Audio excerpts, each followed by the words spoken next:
you've been in the horse world long enough, you know that being good with horses and being good at developing people are two completely different skills, and not everyone has both. But Coach Kamerra Brown does, and she's spent her entire career proving it. My name is Abriana, and I'm the host of Black in the Saddle, where we highlight the impact and the influence of Black people on the horse industry. Now, Kamerra grew up in the Midwest, sneaking down the trail behind her house to feed her neighbors' horses and working her way through lessons by cleaning stalls and eventually earning a scholarship to Delaware State University, which is the only HBCU with a Division I NCAA equestrian team. She went thinking that she would be a veterinarian, like many of us do, but she came out a coach, and somewhere along the way, she became the first Black woman head coach at a Division I collegiate equestrian program.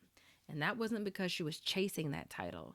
It's because she was doing the work that she loved. This conversation goes a lot of places, and we talk about what it means to be one of the only ones in the room, one of the only Black women in the room, and what it costs when the industry you love puts you through a hard season. We talk about what good coaching actually looks like, that kind of coaching that follows you past graduation, follows you past the competition, and oftentimes past horses.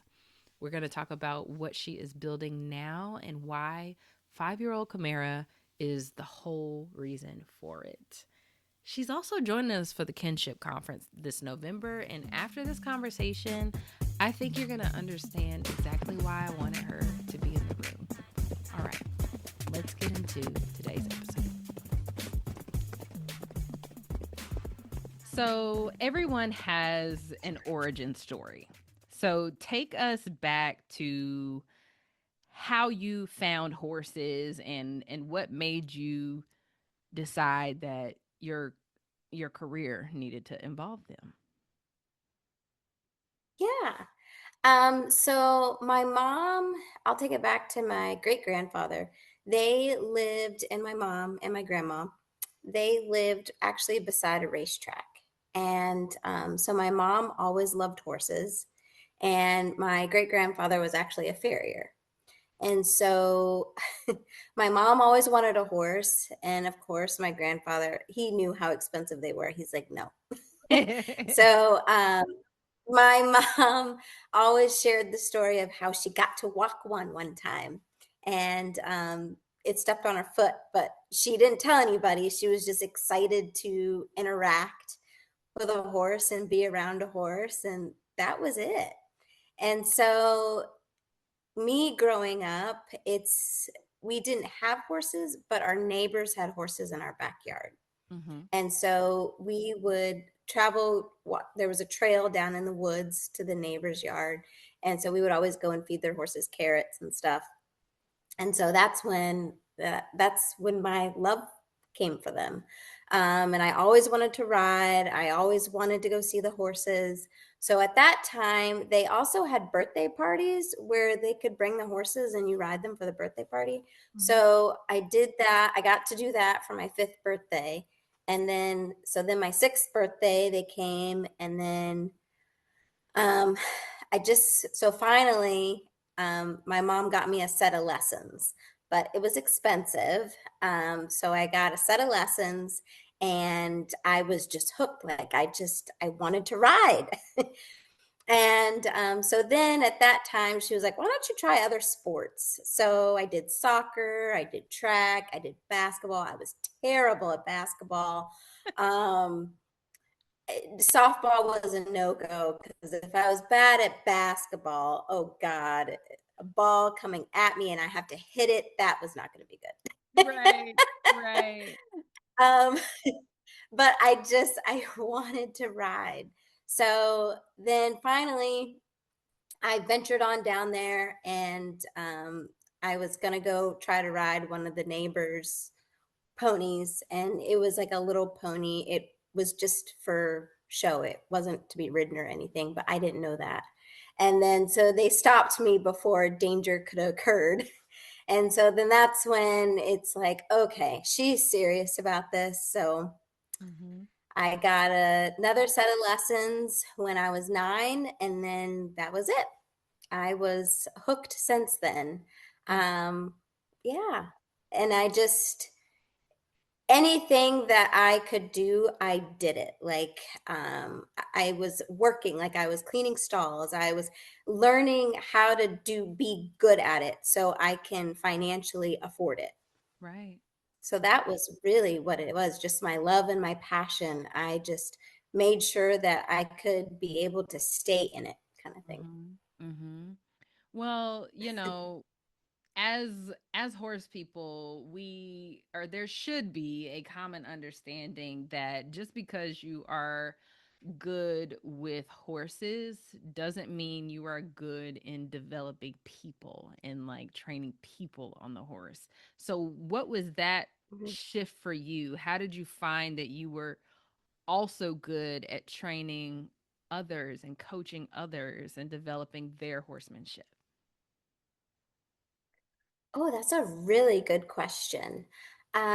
I actually feel I was very lucky and very blessed that the riding farm that I did get to take lessons at, it was a huge riding establishment. So there was lots of kids, lots of different trainers there, and they also had what was called an American Interschool Riding Team. And so it was basically a competition that mimicked the collegiate riding, but it was a competition between all the neighboring barns. Mm. So you would compete against other barns. And so that's where that growing up with the one instructor and getting to know all the different kids and then just that community, and then helping one another because of the team environment. Mhm. um, that's where I still at that point didn't think I would be good at helping others or coaching others. Actually, I still believed that I was going to go be a vet. Mhm. And but I didn't realize until I got to college that the only reason I wanted to be a veterinarian is because I thought that that was the only way I could afford my horse habit. And so, fast forward a little bit, I did run track in high school and I was really good at track. I did have a lot of college offers for track, but I always said that track was a love hate relationship.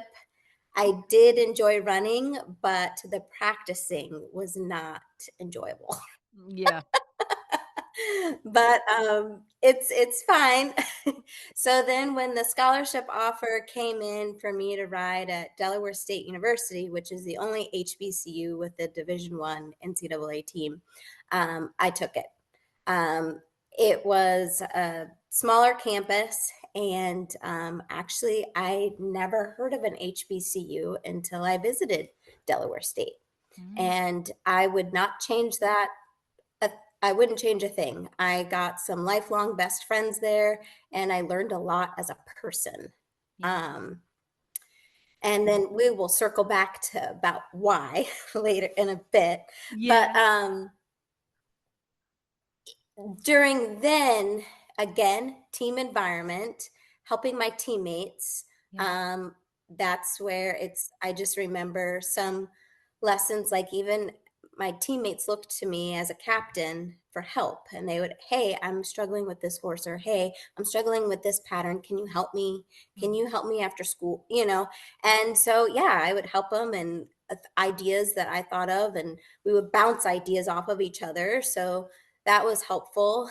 And then when I graduated, the coach at South Dakota State had asked me if what was I going to do, and she asked if I wanted to get my master's there and then help the team.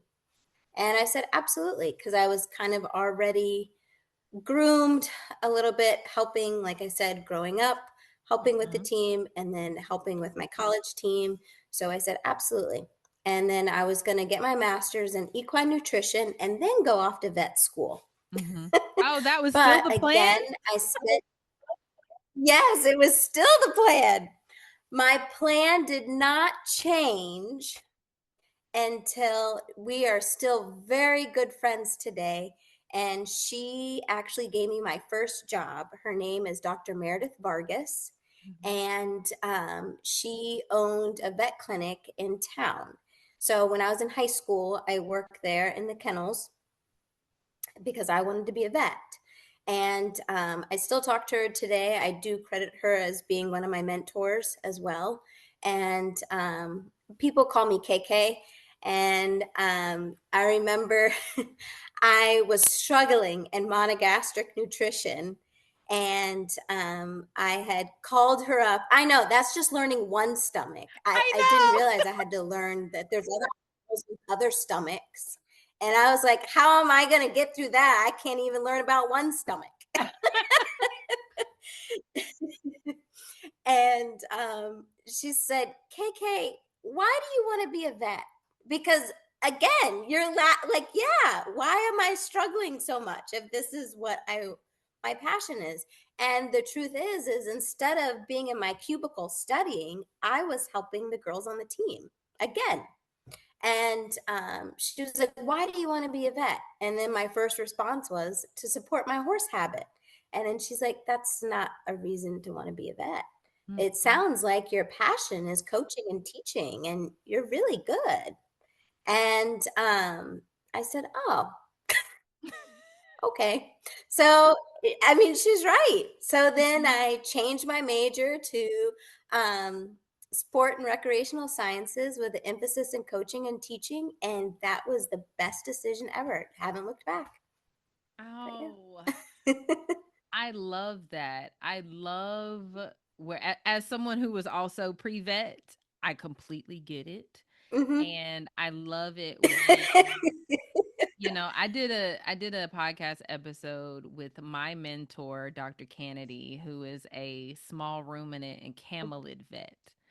And I will never forget, he's allergic to horses, so he didn't work with horses, but I oh, will never forget uh-huh. him asking me about teaching. And I told him I didn't want to be in the classroom. And he said, who told you that teaching only happens in a classroom? And that was like what Ooh, that was good. Yeah. broke by. I was like, I don't know who told me that. And that changes everything.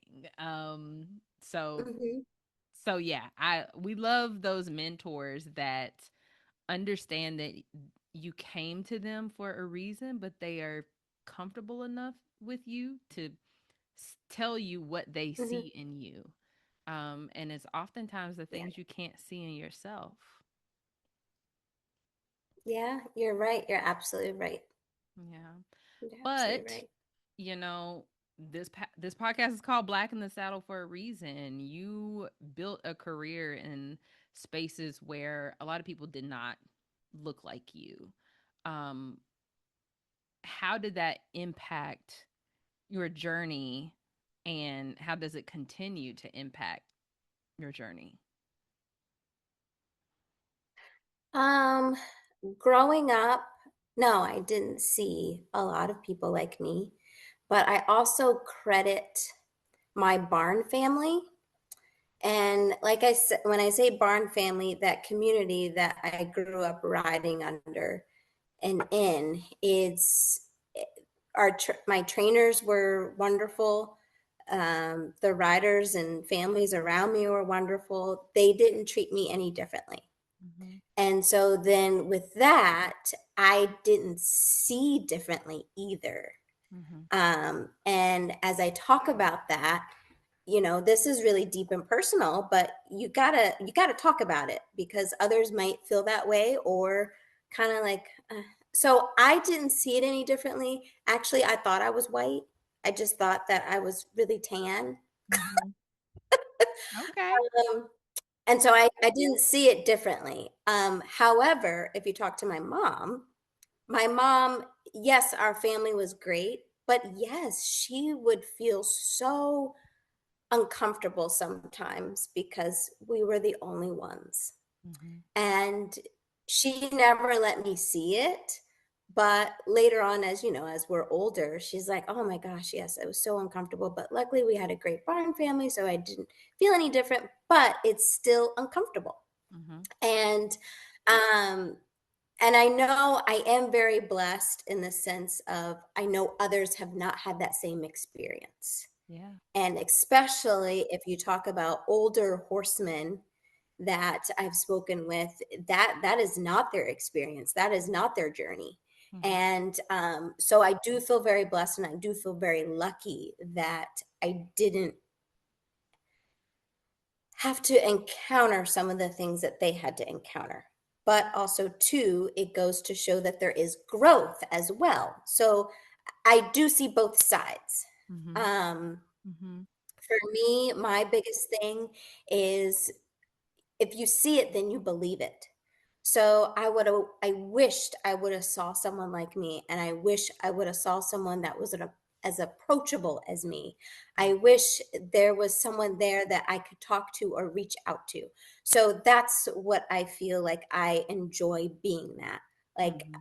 I'm happy to help. I've had students fly in with whatever college that I'm at and just be like, hey, give it to me straight. Do you think I can make it on a Division I team, or should I be on a club team, or I'm really good at field hockey? What do you think? Like, and just to have that they trust in me, and it's not or okay, this is what I want to do. Can you help me get there? Right. And that is really I enjoy that, and I love to see people going after their dreams and their passions and working towards it and getting what they've been striving for. Yeah. Um, Yeah. yeah. I mean, being the first black woman head coach at a Division I collegiate equestrian school or team of a collegiate equestrian team. Um I don't feel like any of us, pursue our dreams to be the first. It's just kind of something that Yeah.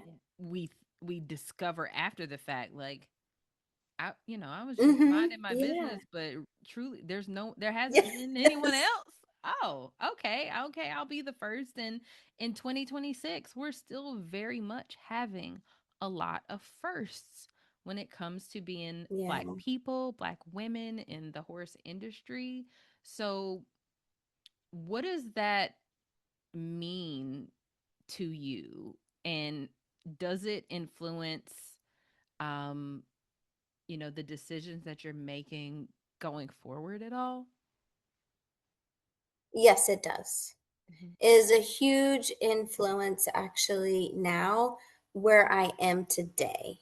Um, When I was a professor in Missouri, that school was the oldest equestrian degree in the United States. And actually, um, they have a program, it's William Woods University. They have a program where they do saddle seat, they do Western, they do dressage, and they do hunter jumper. And it's educational for horsemen. It's not just riding classes. They have leathersmith class. They have communications and marketing. Um, that's just I'm just doing a tip of the iceberg of all the opportunities that they offer, and it's just because everyone thinks, um, okay, you're equestrian, so you just ride. But I loved on your live feed previously how you were like, no, technically we're farmers. Mhm. And it's true. It's very true. And I was walking our fields today and looking at our alfalfa, looking at our orchard grass, and thinking about our bedding hay. And it's just, yeah, we're farmers. And Yep. so there's so much to it than just exercising, riding your horse, showing, and then that's it. There's more to it. And I do feel institutions like William Woods, it's as we talk about these older horsemen, they're passing away. Where is that knowledge going? Um, so here, and so then you have to think about where are the opportunities where people can get that education to progress and to keep moving forward. We all love horses, we do. So how do we take care of them? And it's not just feeding them. What about farriers? your farriers they're starting to dwindle. Then you have the equine vets. So there's different avenues that you can be involved with the horses, but where are people getting that education and realizing that? Yeah. And so here, this farm, the Nokomis Farm Foundation, um, it's endowed by Miss Diana Dodge. And Miss Diana Dodge, she was the USHJ Lifetime Achievement Award winner in 2011. And I was on a 9-month contract as a professor, so I got my summers off.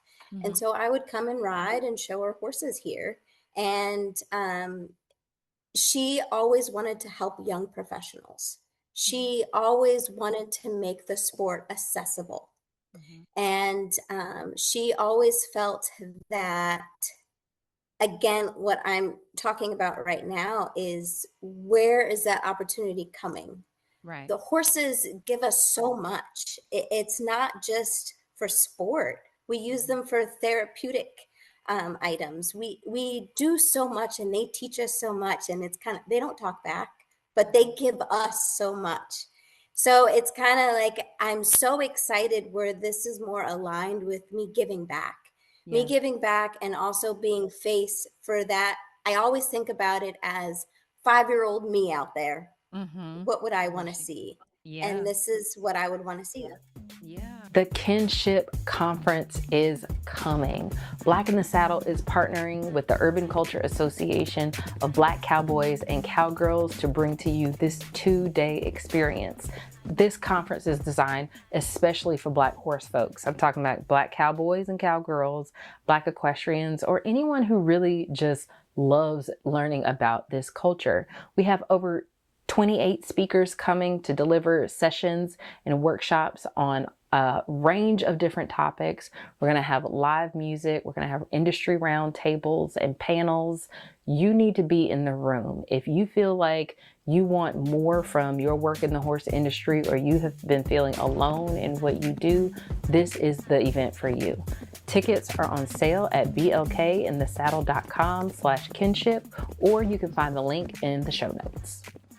I love that you give us some insight into, this new space that you are in, because I know that recently you have had ups and downs and have had to really navigate through just a challenging time in your career. Can you tell us a little bit about how you have had to be resilient in that like messy middle? Because I don't ever want, students coming Yeah. into this industry just to think it's like rainbows and ponies and sunshine all the time.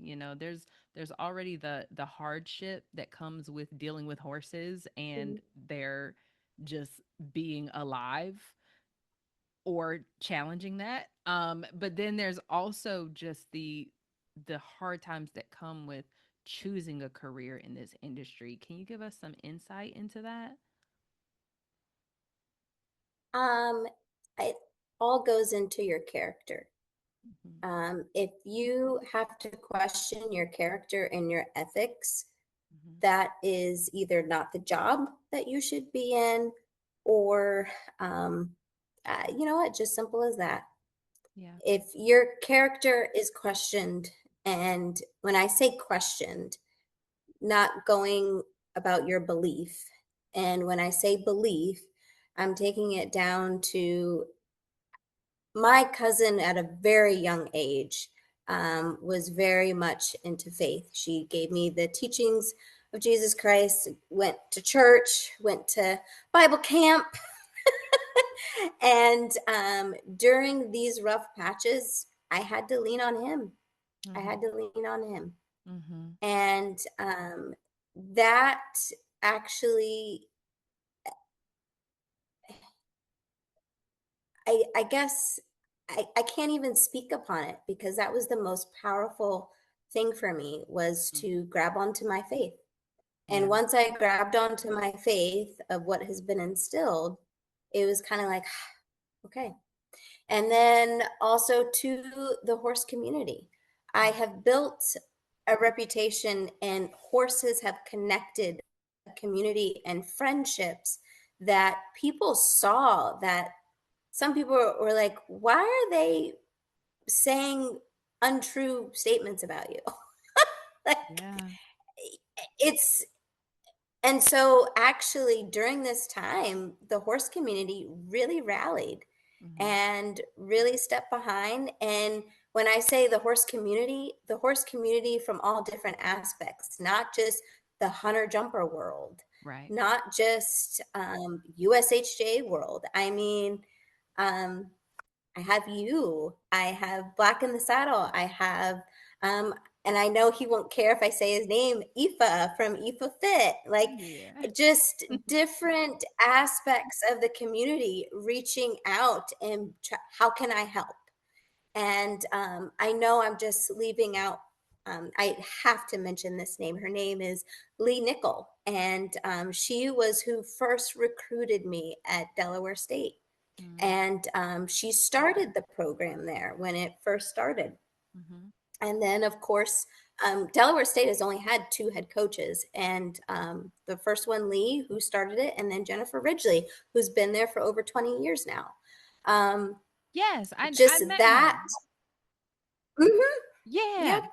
So just that support and them reaching out and what do you need? How can we help? And um, those are just very few names to drop in the bucket, but Mhm. I can't be more thankful than that. And that's where it's the horse community is bigger than what we think.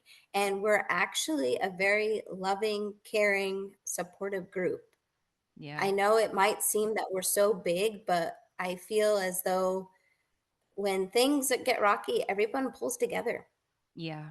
Yeah. And I think that is oftentimes because we know that it can happen to any of us at any Yes. moment. Yeah.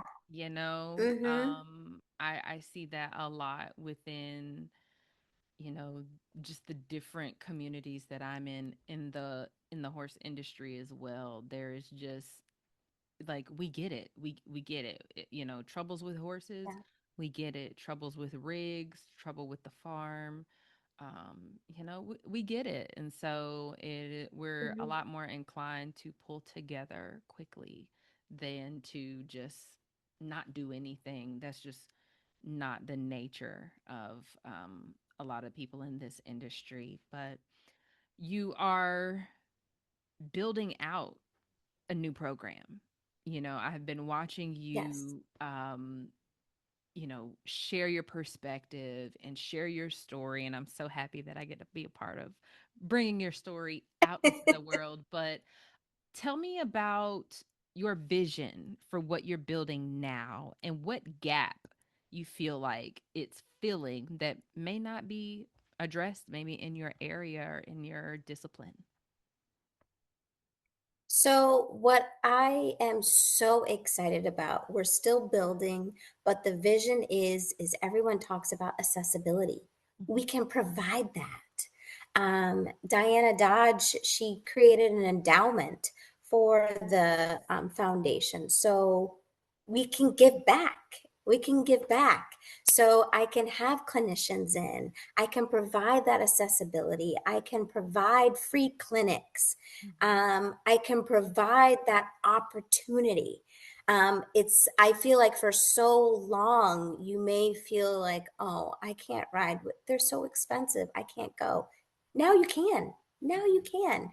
And we can provide a horse for you. And that's just with clinics or the vet possibilities. So I know sometimes, when it comes to the vet, it's private information. You can't ask those questions. You Mhm. can't look at those x-rays. Here, we're going to have vets here and they're going to be giving free clinics. Mhm. And you can ask those questions. Same thing with the farrier. Providing those opportunities for people that want to learn and be better horsemen or just is that an avenue that they want to take in the industry? Yeah. Um, and it's not just horse stuff. Yes, we're fully moving around horses, but we'll also provide other opportunities to church families, church organizations, um, the what is it, the master naturalists that talk about the different plants and Mhm. birds and Mhm. how they help our economy. And so just lots of different opportunities that I'm excited that this foundation is going to provide, and you don't have to spend an arm and a leg just to get that education. Yeah, yeah. Tell me, where is it located? It's in Orange, Virginia. It's like 10 minutes away from Montpelier, Virginia, Mhm. which is the museum for James Madison. Okay. Okay. Cool. Is that Northern Virginia? Um, it's not too far. So I'm an hour and 20 minutes from Richmond, which is in Northern Virginia, and that's our capital. Okay. Okay. Okay.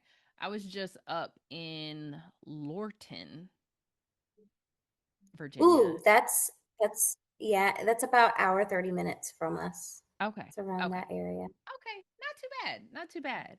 I'm gonna have to Ooh. come visit, but I just wanted to, uh, you know, understand where you are going and what your sights, where you have your sights set for the future, because you know when I see people who are equally passionate about sharing their knowledge and sharing information and making sure other people have access to it, I'm like, okay, those are my folks. Let me keep an eye on them. Let me make sure if they need something, like if I have it, if I know somebody who has it, I'm like, "Hey, I saw you post about this. This is what we have going on." And I remember even all the way back, I don't even know, maybe it was 2023 when we did the collegiate equestrian panel. Um, Oh, yes. I Yeah. way long ago. you were Mhm. um you were just a wealth of information then, and I was like, "Oh, okay. This is someone who has this just in the fabric of their being." And so I am so happy that you're going to be part of the Kinship Conference in November. And this is something that I'm asking all of the speakers, but what does the word kinship mean to you? Kinship, basically connection, Hmm. connecting with others and getting, again, like that community that you can lean on. If you're having trouble with something or you want to share exciting, you have that community or network that you can share that with. Yeah. um, Everybody has different experiences and everybody has different knowledge. And the funny thing about horses, right? 9 plus 9 is what? Or 5 plus 5 is 10. Hmm. But also, so is 6 plus 4. You know, so it's the same thing with horses. Everybody has, it's not one set way. You can figure out different ways, and everybody has a different solution or a different technique or a different like hint of, oh, I tried this and it worked. Or and so I'm excited about having that connection. Hmm. Awesome. Awesome. Why do you think, I mean, you've kind of been on the inside of, all of the ramblings I've had about kinship and emails and everything that I'm sending out. Mhm. Why do you think a gathering like that, I've been saying this is a conference for Black horse folk, anybody can come, but know that this conference is for Black horse people. It's designed for them, it's designed to cater to them, it's designed to platform them. Why do you think something like this is necessary right now? Because dwindling. Um, we're dwindling. And as I said before, those farmers are getting older. Where is that knowledge being passed down to? And we need, we have questions. And sometimes we can't just walk into a room. And when it came to, what were we just talking about? We were talking about the difference, seeds. Oh yeah. Mm-hmm. And you were just, and I was like, oh wow, I didn't know that. And so I feel as though all of us will pick up something, and we need that. We need those conversations. Mm-hmm. Yeah, there is so much. When I went to get my animal science degree and then also like had this experience of experiencing horses with uh black horse people, black cowboys, and like the knowledge coming from both places, I'm Mhm. like, this is not a promotion of what I'm about to say. I'm just giving an example of, handling colic in a very like academic way, right? It's like, okay, you get your Mhm. Banamine, you walk okay, cool. And then it's like, yes, I gave him a beer to help him pass the gas, and I walked him around, and it's like, I mean, if it Yes. works, it works. Yes, yes.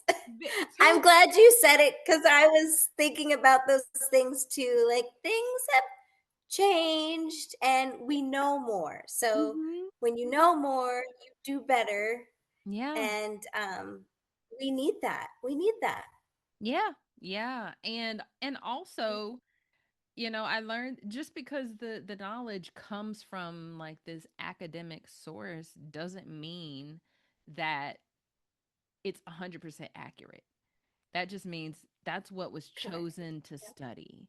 And when our communities Hmm. aren't prioritized in how study and how research is happening, of course, we're not going to get the information that comes from our communities. We're not going to get information that comes from indigenous people if their perspective is not prioritized and funded.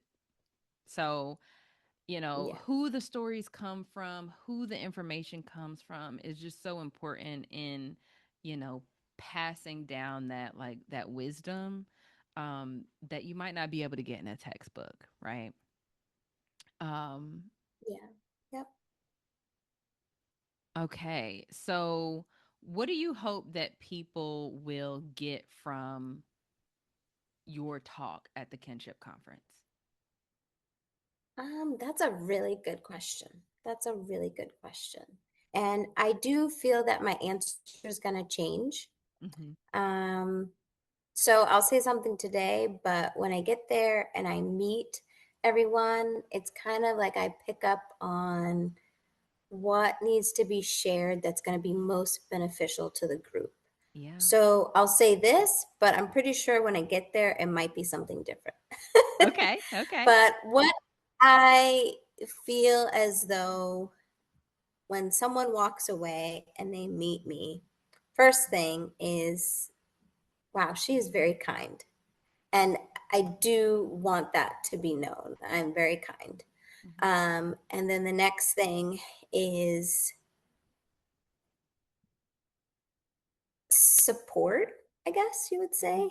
Um, like, uh, call me up and we can um, bump heads about different ideas, and then vice versa. I want to be able to talk to you, and you learn from each person that you meet. And that's what I really enjoy. I have found when it comes to teaching. Um, I've always told my students that one, you're going to learn more from your horses than you are from me. Mhm. They're our greatest teachers. I always used to say that they're professors too. And then for me, I said, you all teach me just as much as the horses teach you. Mhm. And it's just everybody has a different background, everybody has something different to share. And I just think when you are open-minded like that, you can be open to uh, being a good person. I Yes. guess, Yes, you know. I completely agree with that.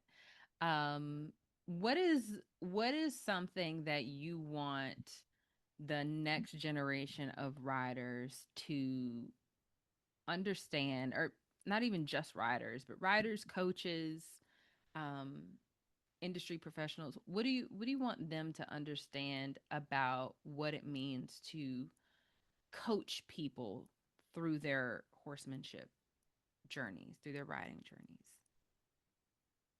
First things first is we do it out of love. We, Mhm. we really do. Mhm. And it's that want and desire to help you. If I I don't get anything out of it. I don't get anything out of it. Um, so you're talking about, oh, I'm doing these clinics for free. Oh, I'm not doing it for the money. I'm helping you. I'm lending my knowledge, my experience, and I'll give you, and I'm not going to say that I know everything. We Mhm. might bump heads and figure something out together. Mhm. Mhm. um, but we're we coach out of love, and if you talk to any of the really good coaches, they'll say the same thing. They coach out of love and then wanting to help people.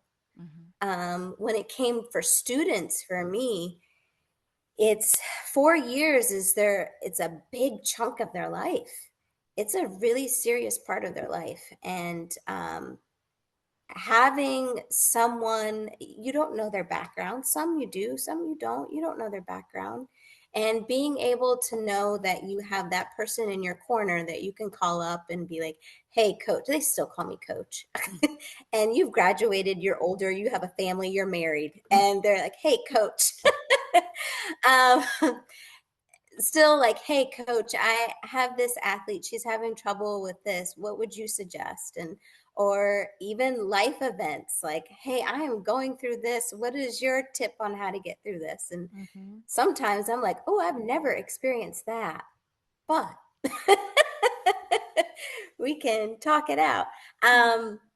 So just being able to be a support system, or having knowing that someone has your back, Yeah. because all it takes is just knowing that you have one person that has you, Yeah. that's got you. Yeah. I love that. I love that. Well, we are headed to the end of our episode. I am bringing something back that I kind of stopped doing a few seasons Sure. ago. So this Oh, is okay. called the Derby Round. It is like a lightning round, quick questions, quick answers. It's nothing crazy. But I was like, I want to bring this back because I love hearing people's responses to these questions. So we are going into the Derby Round. All right. What Okay. what does the perfect day off look like to you? The perfect day off. Ooh, sleep in. Okay, so if I sleep in, I'm still gonna wake up at 7, Right. or some, yeah, sometimes earlier. I, I'm like, oh, I'm gonna sleep in, and yeah, no. Same. But it's okay. So sleeping in with no alarm. There you go. Mhm. Sleep in with no alarm. More like a slow morning. Sleep in with no alarm. Have my coffee. Talk to my mom. Have breakfast. Actually, make a breakfast. So like eggs, pancakes. Make a breakfast instead Mhm. of something like a quick yogurt on the way out. Mhm. And then so I have dogs, so something with the dogs, whether that's a walk or a run, a bike, something like that. I love to do something in the morning that way. And then come back, a nice shower. Um, this is a really good question. Because, yeah.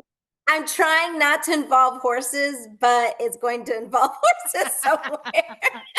I had a feeling. I had a feeling this would be a hard question for you to answer. Yes. But Okay. so far, where I'm working, our day off is on a Sunday, and I've really enjoyed that Mhm. because we get up in the morning, have coffee, like a little cute routine. Then we go to church, and then come back from church. My dad comes up. We have lunch.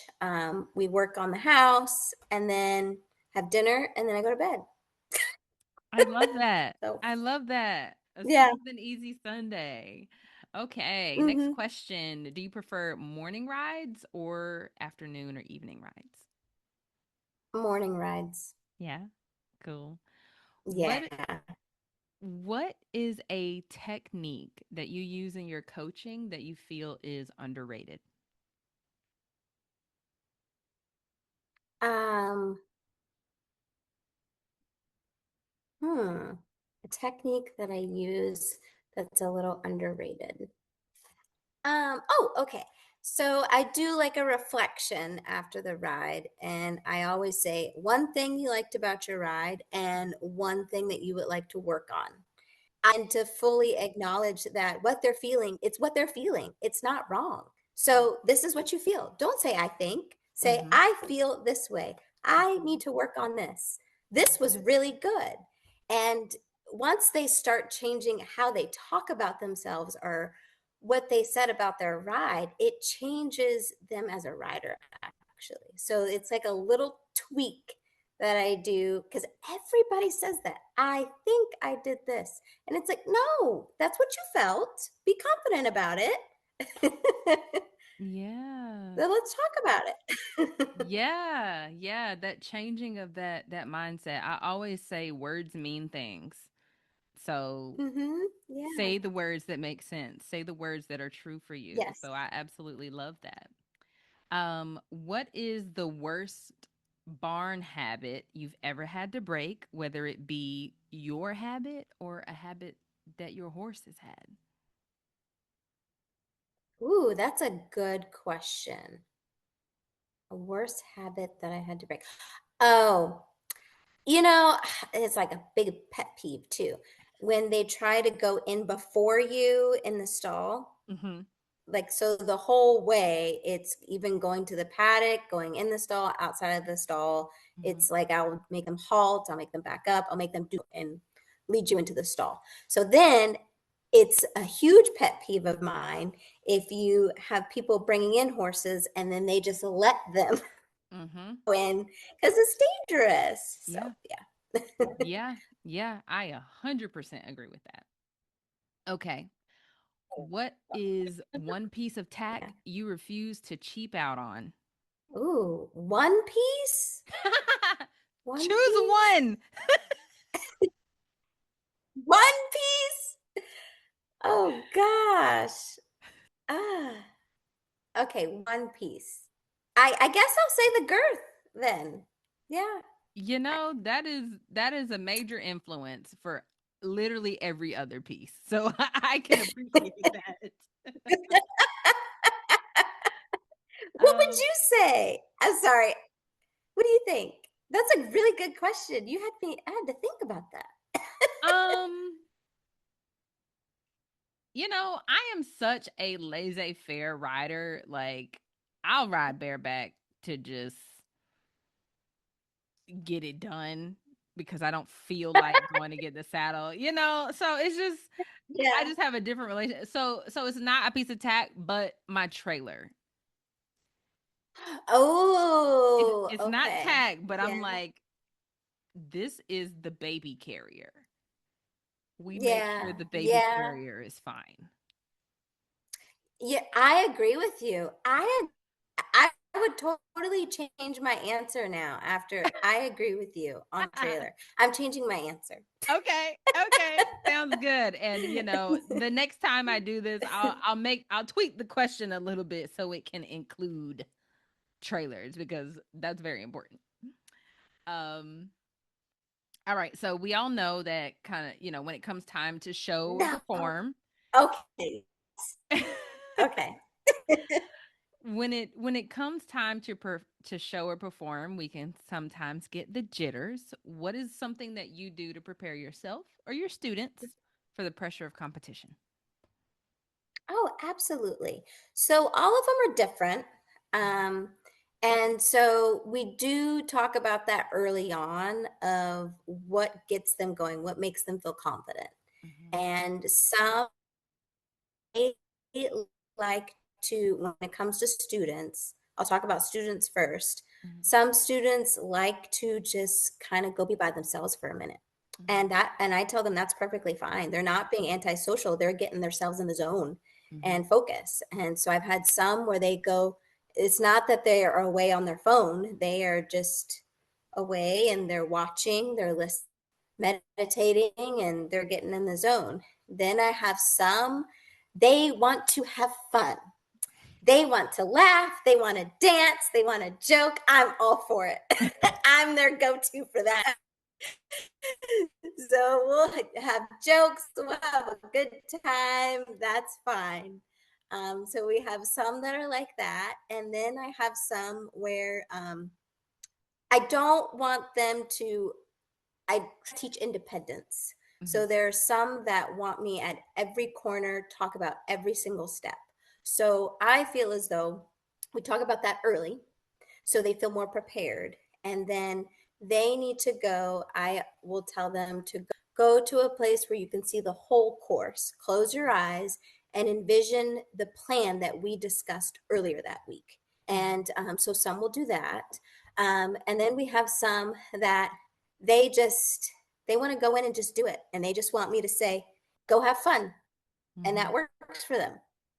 So each of them are different. Um, so for me, um, I am, I like, yeah, it's more of, I've always been like a just kind of relaxed. Mainly growing up, it was talking to my mom, Mhm. and she was always at every single show.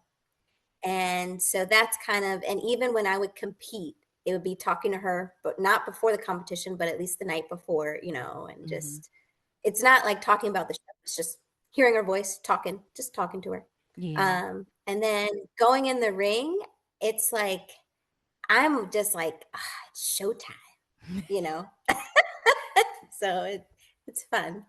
But everybody's different. Now, I do have to say, as a coach, I did have to learn, and really, this is where I said the students taught me more than um, so their show style, if they had jitters or what worked for them. Mhm. So we would kind of go through different plans or ideas of what would work for them. And that taught me a lot because at first I'm like, why don't you just go do it? I don't understand. The jumps aren't going to eat you, you know, but Mhm. no, that's not the case. Everybody's different. Yeah. Very true. Very true. What is one, I don't know, video or movie or book that you would recommend everyone reading, watching, listening to, if they want to get better at writing? Um, okay, so like a team book or as a person, I loved The Difference Maker by John Maxwell. Okay. That was a really good book. I really enjoyed that. And then as a writer, um, I can't honestly, I can't just pick one. There's been several that I really enjoyed for different reasons. I would say the inspirational one, and I'm having a little bit of brain fog, is I'm actually going to look that up right now. He was a polo player. That book was really inspirational, and he talked about growing up in a hard neighborhood. Mm-hmm. Um, I'm going to look that up Kareem because it Ross's was it book? was really good. Yes, yeah, yeah, yep, yep, yeah. Yes. I also can't remember what it's called, but I know what you're talking about. Yes. All right. And the last question in the lightning round. Oh, I didn't mean to. It's called crossing the line. Crossing the lines. Yes. Crossing the. Yes. Yes. Yep. Yes. Yeah. I had in my mind, I was like, it's line something. I was like, what line is there in polo? Mhm. Chucker line? No, it's not called chucker line. So I'm glad you pulled that up.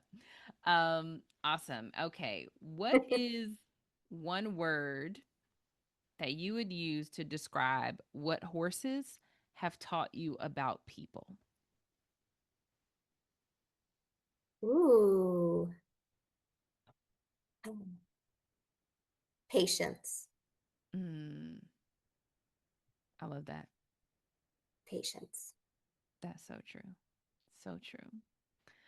Well, Coach Brown, thank you so much for joining me on a live episode. This is something new that we're trying out, and I love how it went.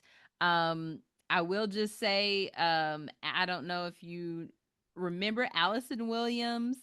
She said that she What? wants y'all to come back. She wants you to come back to Kansas City. Okay. So she is probably going to be in your inbox somewhere sometime to get you back to Kansas City. She is amazing. I did a clinic up there. It was wonderful. She's amazing.